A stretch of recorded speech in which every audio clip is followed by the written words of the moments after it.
Hello everyone. In this video we are going to learn how to use shared steps in test cases. Let's go to test plans.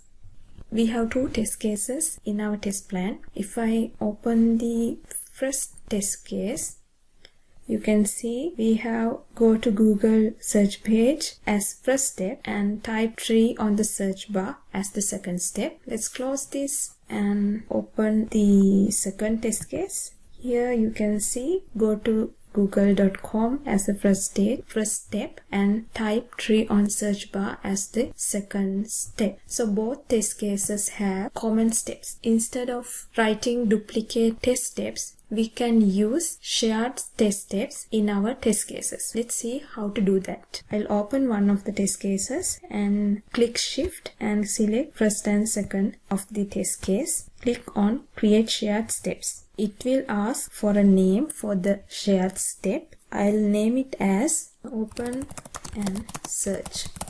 Click on create. Now you can see first and second test steps has been removed from the test case and replaced by open and search shared step. Now you can save and close this test case. Now shared step is created and ready to use. Let's create a new test case and see how to use the newly created shared step. Click on new test case. Give a name for the test case. I will put it as verify shared steps.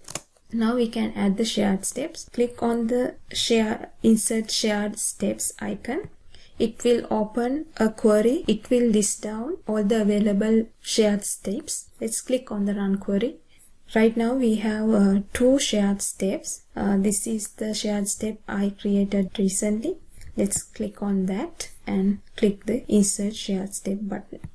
Now you can see shared step has been added and you can continue adding other steps to the test case. So likewise, if there are multiple test cases with duplicate steps, you can use shared steps.